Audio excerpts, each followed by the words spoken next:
with your host, Jack Blood. Deadline Live is a daily wrap-up for those too busy in the daily grind to discern and dissect the news. While the so-called mainstream media buries the truth, Jack Blood uncovers it, exposing the lies that our trusted government officials do not want us to know. And now, please welcome Jack Blood. Second hour of Deadline Live coming your way. It's May 1st, 2009. Mayday, Mayday. I'm Jack Blood, your narrator, your radio gun reporting for the next hour. We're on the air Monday through Friday, 3 o'clock to 5 o'clock Central Time, right here out of Austin, Texas. And for those of you who don't live in Central Time, you probably never know what time it is here in the Central Time Zone. 4 o'clock to 6 o'clock on the East Coast, the Beast Coast. Thank you for joining us on the program. My website, deadlinelive.info. Lots of original content there, a whole new site. If you haven't been there in a while, please go check it out. Check out our free services, including Deadline Live TV. It is free, and you can catch up on some of the things that we've been up to and some of our correspondents and contributors. We're adding them to the day. In fact, if you want to be an original contributor to DeadlineLive.info, write me at jackblood@hotmail.com. Give me a sample of your work. We'd love to add you and continue adding more and more original content to this website, DeadlineLive.info. Go check it out if you haven't been there in a while. AmericanFreedomRadio.com, the main website where you can hear this show for free while it's live or while it's Memorexed. Podcasts have been added, I hear. I know a lot of people were very concerned about that. I'm getting letters from people around the world who are picking up the show. And I want to thank, of course, all the affiliates that do pick this program up. We're adding them almost daily now, which is really good news. Yes, our guest, Adam Kokesh, here for the second hour. If you're not familiar with him, he was a corporal, before that, I guess, a sergeant in the United States Marine Corps. That is Smedley Butler's Marine Corps. In the reserve. Served in Iraq, in Fallujah, came back, he had seen some things over there, and is now one of the most passionate anti-war activists we have in this country. Hero of mine, I don't mind saying, and we met just a couple of weeks ago, Adam, over at the Liberty Cafe House. It was good to shake your hand and see you in the flesh. How you doing, man? Yeah, I was just back there to do the Liberty Cafe again. Love hanging out with those ladies. Yeah, they are fantastic. Well, you're fantastic. Thanks for doing the show with us today. I want to talk about you throwing your hat in the ring, in the political ring. I want to talk about all the stuff that you've been up to. Let's first get a report card from you on Cousin Barry. How's he been doing? Is the war settling? Are we pulling back the troops yet? Have we had peace yet? Or do we need to give him more than just 100 days to do that?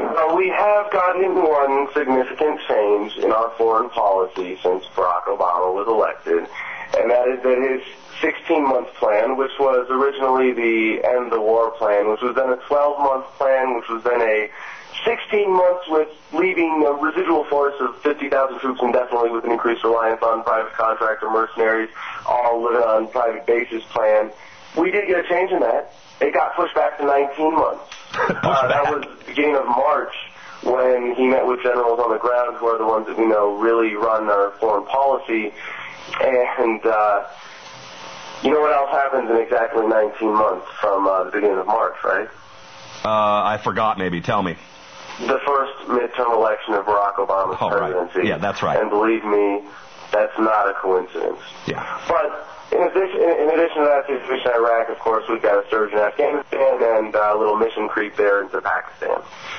Well, you got midterms, so they can't really do anything until midterm. I mean, this is going back to 2006 when the Democrats took control of the House, allegedly. But you got the midterms coming up, so we've got to keep things cool until then. And then there'll be the re-election for national elections and presidents. We've got to keep things cool till then, and then we'll have a lame duck president for 4 years as usual, and nothing will happen.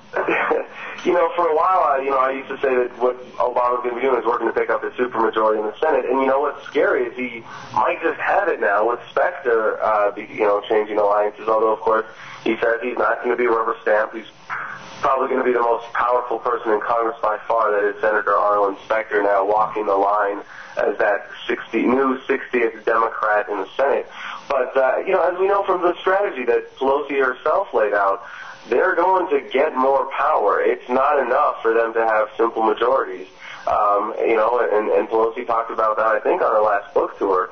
But she's all about increasing the power and cementing the domain and rule of the Democratic Party, and it's really disturbing to see, what's happening. But if you're a student of political history, you would know that what we're looking at going into 2010 is not going to look like 1934. It's going to look like 1994.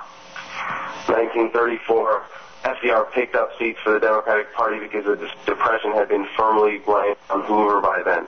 1994, you had a different phenomenon with Clinton and the Contract with America Republican resurgence in the House.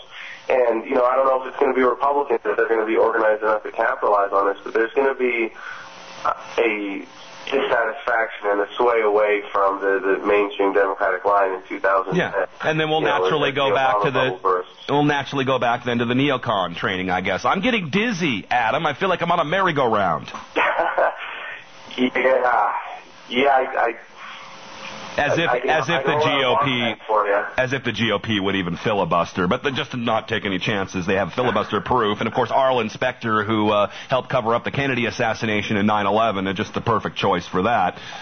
Listen, what are you hearing in Iraq right now? Speaking of mobilization, escalation of the war, we're hearing that there's a lot more violence over there, and it seems like they took the lid off of P2OG again.